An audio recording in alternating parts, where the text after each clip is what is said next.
Pernah nggak sih Anda ngerasa kerjaan itu kayak terjebak di labirin birokrasi yang nggak ada ujungnya? Nah, kali ini kita bakal bongkar satu musuh tersembunyi yang diam-diam menggerogoti produktivitas kita semua. Sesuatu yang mungkin Anda alami setiap hari, tapi belum tahu namanya. Kita mulai dengan kutipan keren dari Bruce Lee. Dia bilang, kemajuan itu bukan soal nambahin sesuatu setiap hari, tapi justru ngurangin. Pangkaslah hal-hal yang tidak penting. Dan prinsip inilah yang bakal jadi panduan kita. Coba deh bayangin skenario ini. Anda baru aja pulang dari perjalanan dinas. Sukses besar. Capek sih, tapi rasanya puas banget sama hasil kerja. Dan tibalah saatnya.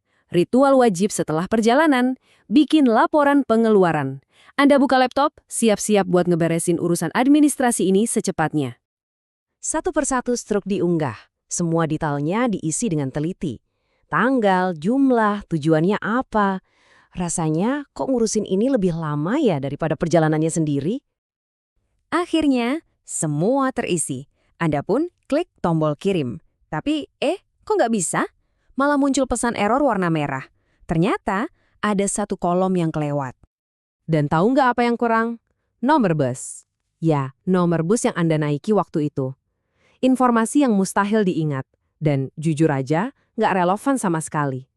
Nah, ini dia nih momen frustrasi yang kayaknya kita semua pernah alami. Nah, rasa frustrasi kayak gini, momen-momen nomor bus ini, ternyata ada namanya loh. Yuk, kita cari tahu apa sebetulnya ini. Jadi, rasa frustrasi Anda itu bukan cuma perasaan, tapi fenomena nyata. Namanya endapan organisasi atau organizational sludge.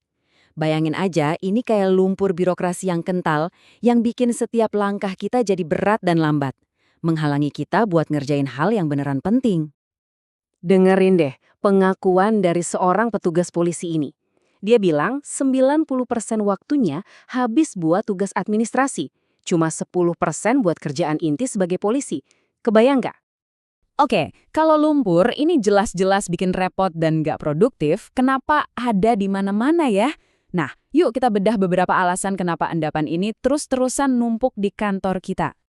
Salah satu biang kerok utamanya itu yang namanya bias penambahan.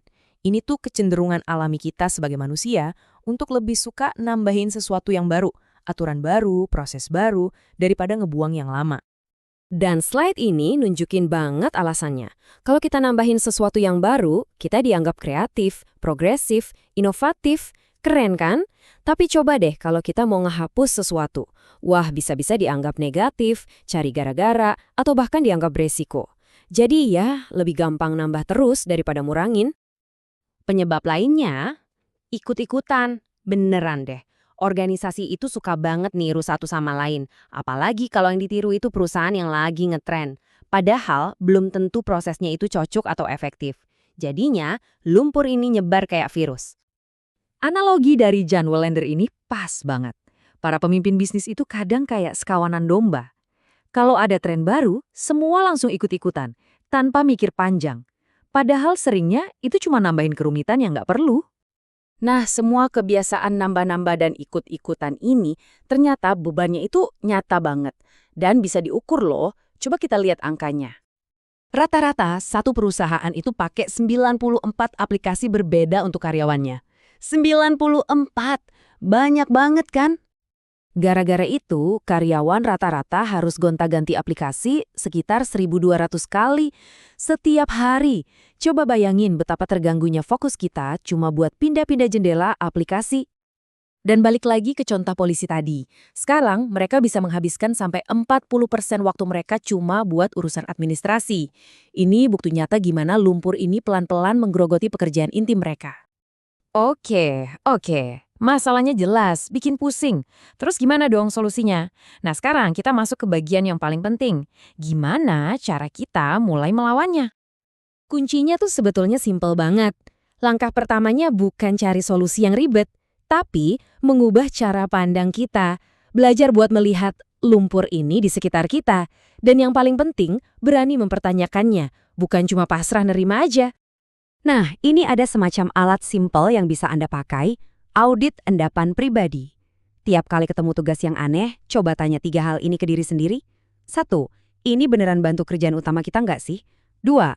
Kalau ini kita lewatin aja, kira-kira apa yang bakal terjadi? Dan 3, tiap kali kita mau nambahin sesuatu yang baru, ada nggak yang bisa kita buang sebagai gantinya? Jadi, saya mau ninggalin Anda dengan satu pertanyaan terakhir. Coba ingat lagi cerita nomor bus di awal tadi. Sekarang, coba pikirin kerjaan Anda sendiri. Apa satu laporan yang nggak berguna, satu langkah proses yang nggak perlu, atau satu rapat yang bisa dihapus? Apa satu nomor bus yang bisa mulai Anda pertanyakan minggu ini? Karena perubahan itu dimulainya dari situ.